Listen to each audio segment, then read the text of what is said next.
Our house was a palace, sure, but a cold and echoing one. Marble floors, fancy furniture that looked like it belonged on TV, not under my feet, that was my life. Dad, Richard the Great they called him at his construction company, built it all from scratch. He loved me to pieces, his only kid, but seeing him was like catching a glimpse of a shooting star, there and gone too fast. Gotta chase that next project, kiddo, he'd say with a wink, his booming voice the only warmth in the giant house. My mom, Isabella, well, she was the ice queen on a frozen throne. 18 years younger than Dad, she had cheekbones sharper than a diamond and a closet bigger than my entire room, overflowing with clothes that sparkled like disco balls. Her days were a whirlwind of fancy salons with French names I couldn't pronounce, massages that cost more than my bike, and gossip sessions with her friends who looked like they were all carved from the same mold. The only time Mom ever seemed to remember I existed was when she needed someone to boss around. "Those jeans are a mess, honey," she'd sneer, her voice dripping with fake sugar. "Haven't I taught you how to keep things tidy?" Funny thing was, the house was spotless, thanks to a whole army of maids who scurried around like silent mice. But if I dared to sit down and watch cartoons after school, here she'd come, faster than a cheetah after lunch. "Shouldn't you be learning something useful, Lily?" she'd snap, her perfectly painted nails tapping a sharp rhythm on the counter. "Like how to clean these floors properly before you ruin them?" Useful? Cleaning floors? I looked at Dad, who was just coming through the door, grass stains on his jeans and a smile on his face. He'd been playing catch with the neighborhood kids again. "Leave her alone, Isabella," he'd rumble, his voice warm and deep. "She's got plenty of time for chores later. How about some ice cream sundaes, champ?" My treat. Dad was my hero, my best friend. He'd wrestle with me on the floor, his booming laugh filling the house, a stark contrast to Mom's constant complaints. He taught me how to throw a perfect spiral, how to fix a leaky faucet, and most importantly, how to be kind, even when the world felt cold and empty, just like this giant house. The year I turned 15 was supposed to be different. Driver's ed, maybe a summer job at the ice cream shop down the street, all the normal teenage stuff. Instead, it became the year everything went sideways, faster than a roller coaster gone rogue. It started with a cough. A nagging, wet cough that wouldn't quit. Dad, who could usually shake off a cold in a day, just kept getting worse. His booming laugh faded into a raspy wheeze, his once strong hands grew thin and trembled slightly when he held mine. Doctors became a constant presence in our house. Stern-faced men and women who spoke in hushed tones that sent chills down my spine. A cruel diagnosis, laryngeal cancer. Dad, ever the optimist, kept a brave face. "Just a little bug," he'd say, his voice weak but his eyes full of the same warmth I knew and loved. "Nothing a few trips to the doc can't fix." Those trips turned into hospital stays, harsh treatments that left him drained and pale. The vibrant man who could build a skyscraper from the ground up was reduced to a frail shadow, his once booming voice barely a whisper. I spent every spare minute by his bedside, holding his hand, reading him stories, praying for a miracle. "Don't worry, champ," he'd rasp, his eyes filled with concern. "I'm gonna be all right. You're gonna be all right." Worry? I was drowning in it. The thought of a world without Dad's booming laugh, his rough but comforting hugs, was unbearable. Mom, however, remained a constant source of irritation. While Dad fought for his life, she continued her self-absorbed routine. "Honestly, Richard," she'd complain, her voice clipped and cold, "you're giving me a headache with all this coughing. Maybe you should just sleep in the guest room, it's keeping me awake." One thing I did notice, though, was a subtle shift in her appearance. Maybe it was just me, but her designer clothes seemed to fit a little tighter, her perfectly flat stomach developing a slight bulge. It was a bizarre contrast to Dad's worsening condition, a small, unsettling detail amidst the storm. Then came the day, a seemingly ordinary Tuesday. Mom was on her way out, a fresh manicure appointment awaiting her. "Don't forget the black polish, darling," she called back from the doorway. "Black always goes best with mourning." Mourning? What was she talking about? Before I could question it, the phone rang. Mom answered, her voice dripping with fake concern. A few moments later, she hung up, her face a mask. Well, she sighed, a strange, almost satisfied glint in her eyes. Looks like today needs to be a black manicure after all. My heart hammered in my chest. A cold dread wrapped its icy fingers around me. What do you mean? I stammered, my voice barely a whisper. Mom's mask slipped for a fleeting moment, a flicker of something cold and calculating crossing her face before it was replaced by a perfectly practiced frown. Just some unfortunate news, Lily, she said, her voice back to its usual icy tone. Looks like you'll be needing a strong woman to take care of you now. The days that followed were a blur of black crepe and forced smiles. The funeral home transformed our living room into a sterile, flower-filled showroom. Mom, ever the drama queen, reveled in the attention. Black lace or sweetheart neckline? She agonized, parading a seemingly endless stream of dresses in front of the mirror. Her friend, a woman with bleached blonde hair and a permanent pout, cooed in approval.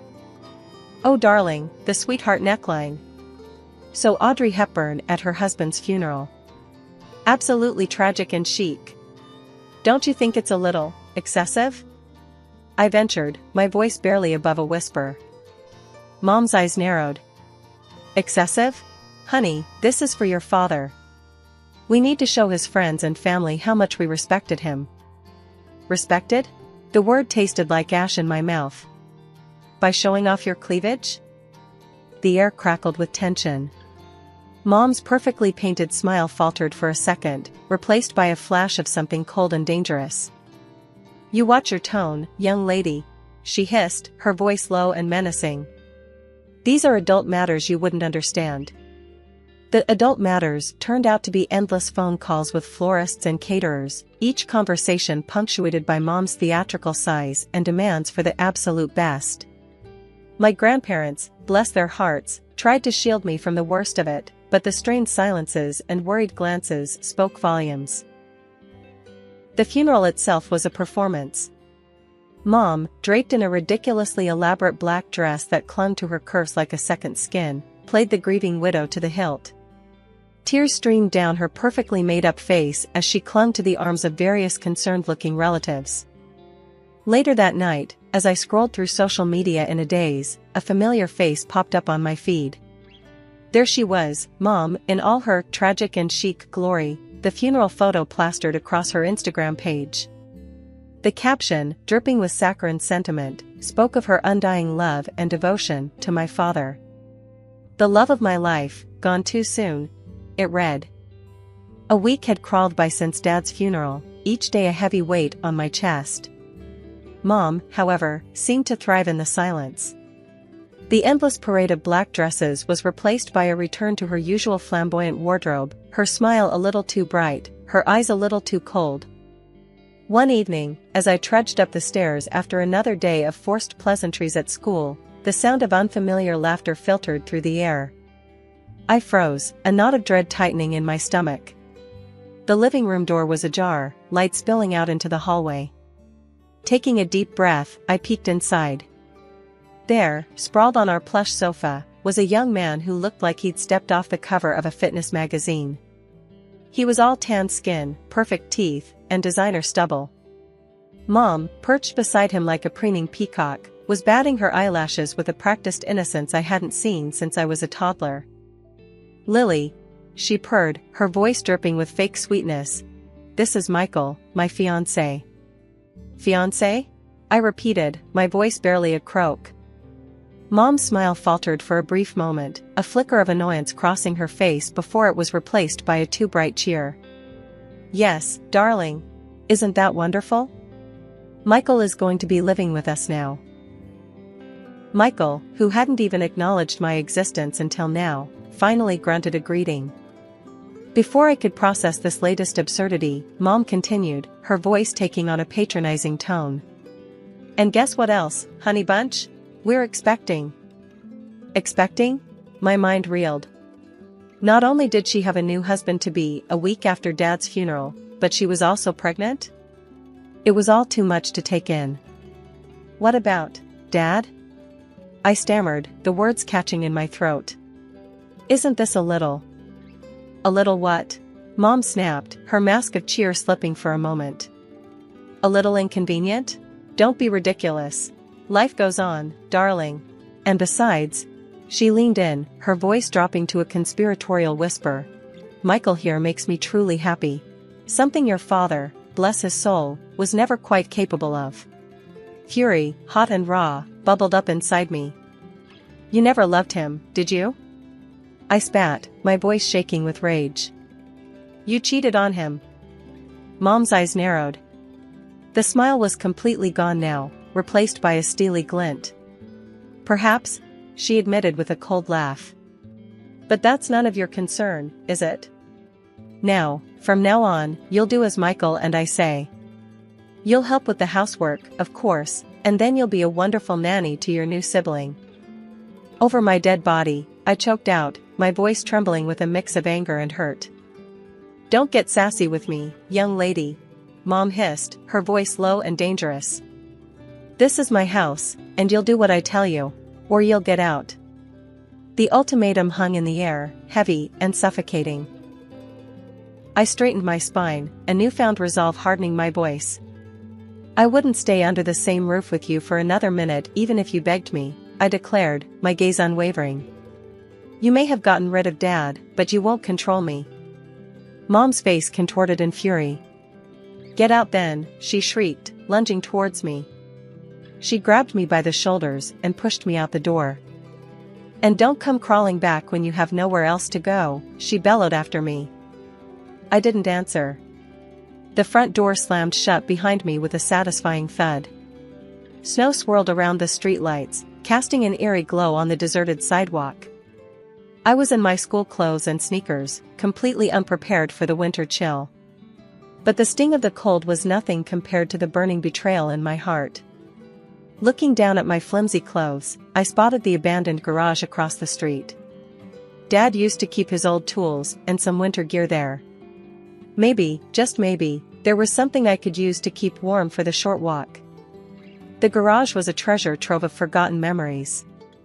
In the back corner, under a dusty tarp, I spotted a familiar shape, Dad's old hunting jacket.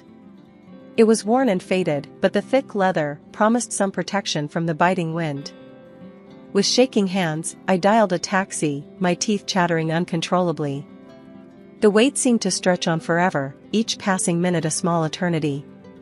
Finally, the headlights pierced the darkness, a beacon of hope in the cold night. My grandparents' porch light cast a warm glow as I stepped out of the taxi. Tears welled up in my eyes again, this time a mix of relief and sorrow.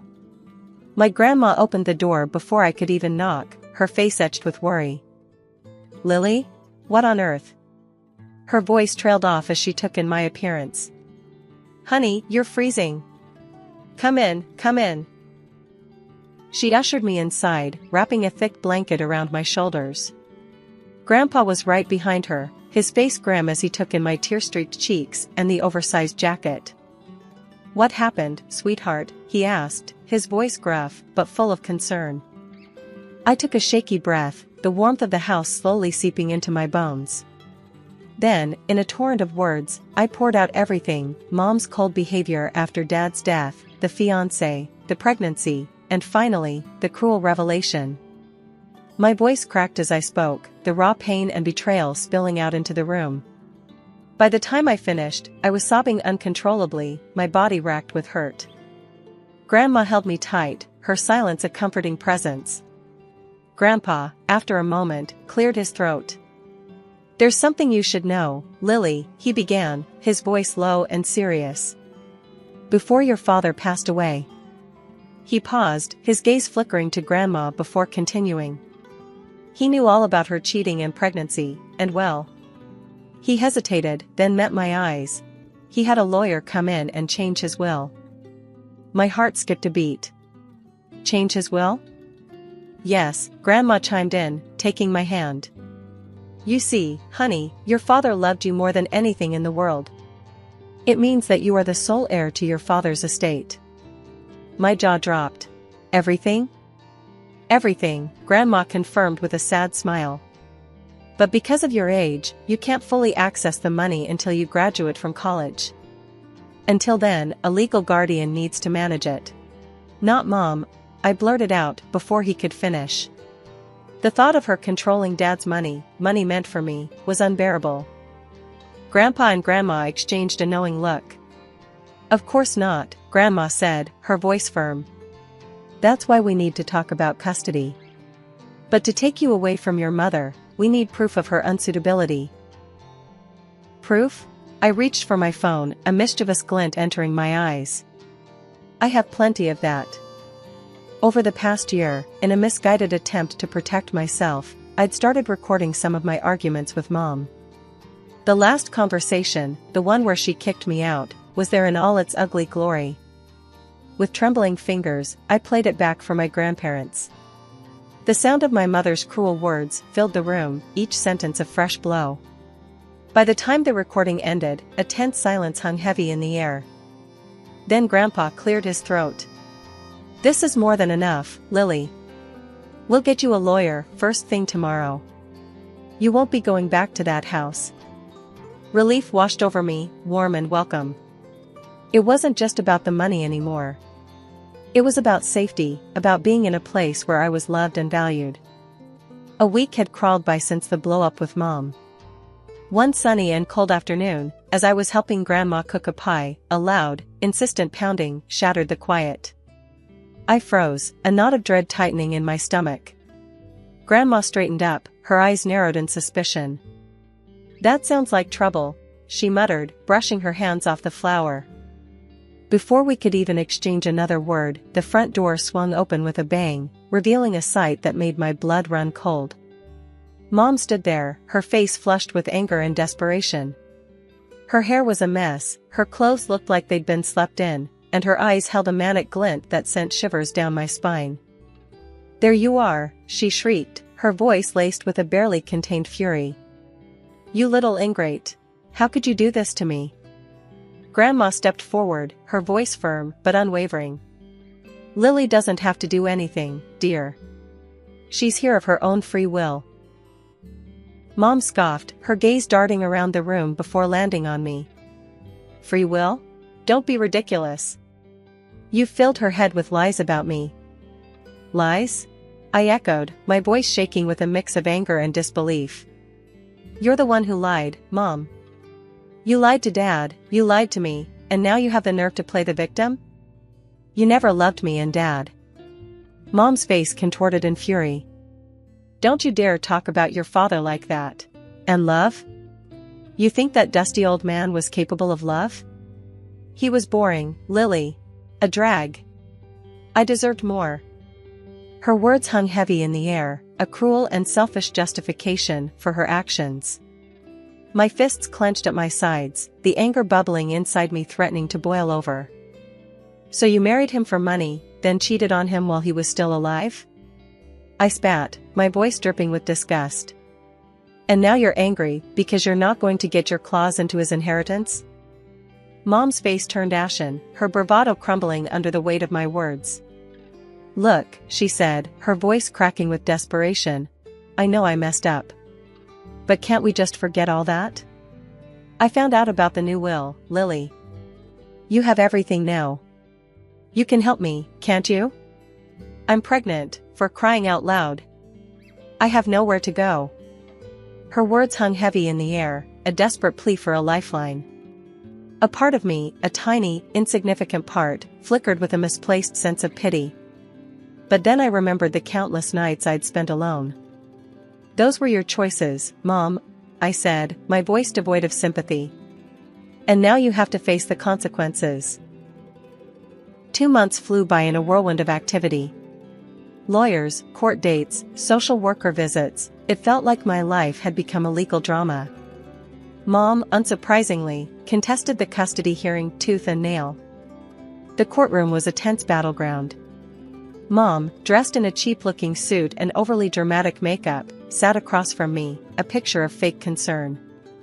Your Honor, she began, her voice trembling with manufactured emotion. I am Lily's mother. I love her dearly, and I'm her only living parent.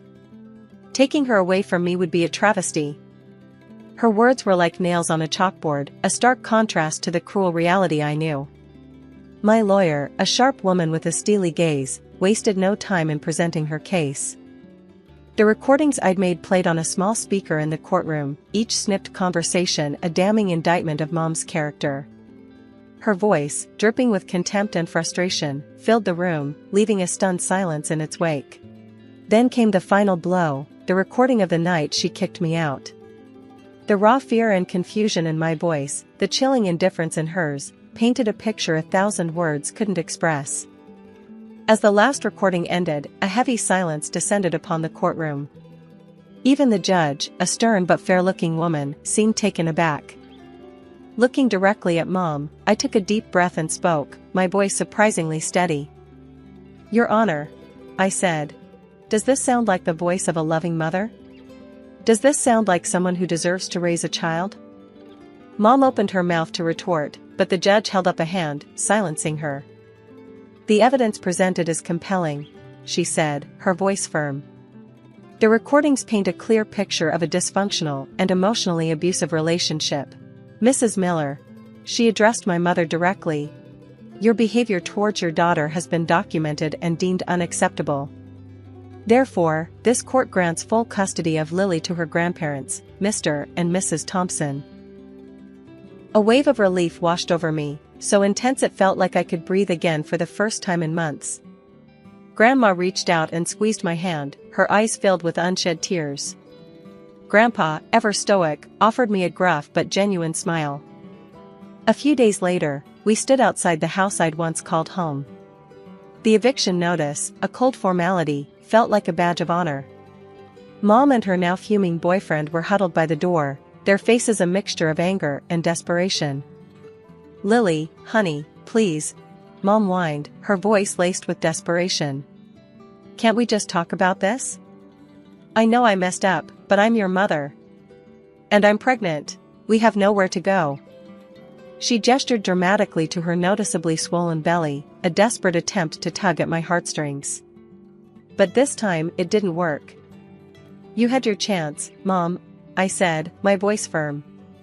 "You made your choices, and now you have to face the consequences. Besides," I added, "you have Dad's savings, enough for a decent apartment and a comfortable life for you and your new family." The mention of the money hit a nerve. Mom's face contorted in fury, but this time, it was laced with a hint of fear. "You wouldn't dare cut me off," she hissed, her voice brittle. "I don't have to," I replied coolly. "You'll have access to a monthly stipend, enough to cover your basic needs. But that's all. Consider it my charity." Mom opened her mouth to argue, but the look in my eyes must have stopped her. With a final glare in my direction, she stormed off, her boyfriend trailing behind like a kicked puppy. 5 years had melted away like summer snow. Graduation from high school was a bittersweet affair, a celebration of achievement tinged with the pang of leaving a familiar chapter behind. Now, with a brimming acceptance letter in hand, I stood on the precipice of a new adventure, college. The University of Economics loomed ahead, a bustling hive of knowledge and ambition. Grandma fussed over my dorm room, insisting on rearranging the furniture for maximum efficiency. Grandpa, ever the pragmatist, helped me set up my laptop and internet connection, muttering about the outrageous cost of higher education. "Don't worry, Grandpa," I said, giving him a hug. "I'll make the most of it. This is Dad's company I'll be running someday, remember?" He squeezed me back, his gruff voice softening. "That's my girl. Your father would be proud." The mention of Dad always brought a lump to my throat. These past years had been a constant dance between grief and gratitude. Grief for the father I barely had the chance to know, and gratitude for the loving grandparents who had stepped up when I needed them most. College life was a whirlwind of lectures, study groups, and caffeine-fueled all-nighters. It wasn't easy, but I threw myself into it with a fervor that surprised even myself. News about Mom trickled in occasionally, delivered in hushed tones by well-meaning family friends. Apparently, she'd given birth to a stillborn child, a tragedy that had only deepened the chasm between her and the world. Her boyfriend, the one who'd abandoned ship when the comfortable life in a luxurious house evaporated, was nowhere to be seen. Honestly, none of it fazed me. The woman who had borne me was a stranger, a ghost from a past life. I had no room for negativity in my life, not when I was busy building a future where hard work and determination were the cornerstones of success.